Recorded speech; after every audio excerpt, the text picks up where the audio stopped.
ఎన్టీఆర్ వర్ధంతి ఈ కార్యక్రమం హైదరాబాద్ గత కొన్ని సంవత్సరాలు అంతకుముందు అయితే తెలుగుదేశం పార్టీకి సంబంధించినటువంటి వాళ్ళతో పాటుగా ఇటు కుటుంబ పరంగా జూనియర్ ఎన్టీఆర్, కళ్యాణ్ రామ్, వీళ్ళందరూ కూడా, హరికృష్ణ, వీళ్ళందరూ కూడా పార్టిసిపేట్ చేసేవాళ్ళు. తర్వాత వచ్చినటువంటి ఆ భేదం అలాగే కొనసాగుతుందనడానికి సాక్ష్యం ఎవరికి వారే యమునా తీరేగా చేసుకొచ్చారు. జూనియర్ ఎన్టీఆర్, కళ్యాణ్ రామ్తో మొట్టమొదట వెళ్ళేసి అక్కడ నివాళులు అర్పించారు. సరే, చంద్రబాబు గారు, లోకేష్ గారు, చంద్రబాబు గారు ఆంధ్రాలోనే ఉన్నటువంటి సందర్భం, తర్వాత లోకేష్ గారికి సంబంధించినటువంటి ఏర్పాట్లు, ఇవన్నీ నివాళులు అర్పించే కార్యక్రమం డిఫరెంట్.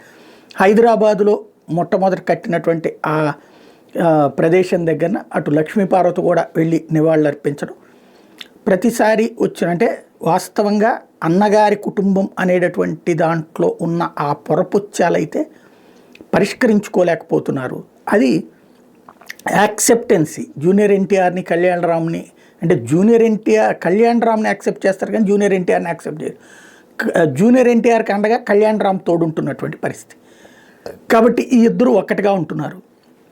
అక్కడ దూరం అట్లాగే కొనసాగుతోంది. ఎన్టీఆర్ గారి ఆత్మకి శాంతి చేకూర్చాలంటే ఆ కలయిక అవసరం. సరే, లక్ష్మీపార్వతిని ఎలాగూ ఒప్పుకోరు వీళ్ళు. లక్ష్మీపార్వతిని పెళ్లి చేసుకున్నటువంటి ఎన్టీఆర్ గారు మహానుభావుడే, ఆయనకి నివాళులు అర్పిస్తారు. కానీ ఆయన చనిపోయే వరకు నమ్మినటువంటి మనిషిని మాత్రం ఉన్మాదిగానే చూపెడతారు. ఇప్పటికే అది నడుస్తూనే ఉంది. తాజాగా కూడా లక్ష్మీపార్వతికి సంబంధించి ఆమె ఫోన్ నెంబర్ సోషల్ మీడియాలో వైరల్ చేశారట. నేనేం పాపం చేశానంటూ ఆవిడ ఆవేదన వ్యక్తం చేసింది. సరే, ఆవిడ ఎన్టీఆర్ గారిని పెళ్లి చేసుకోవడం ఆవిడ పాపం అంటే కాదు. ఎన్టీఆర్ గారిని పెళ్లి చేసుకోకుండా ఉంటే అప్పుడు కొలటగా చూపించారు. పెళ్లి చేసుకున్న తర్వాత భార్యగానే ఆమె చట్టబద్ధంగా ఉన్న ఆమెను కొలటగానే చూపించినటువంటి పరిస్థితి ఆవిడ జీవితకాలం మోస్తూనే ఉంది.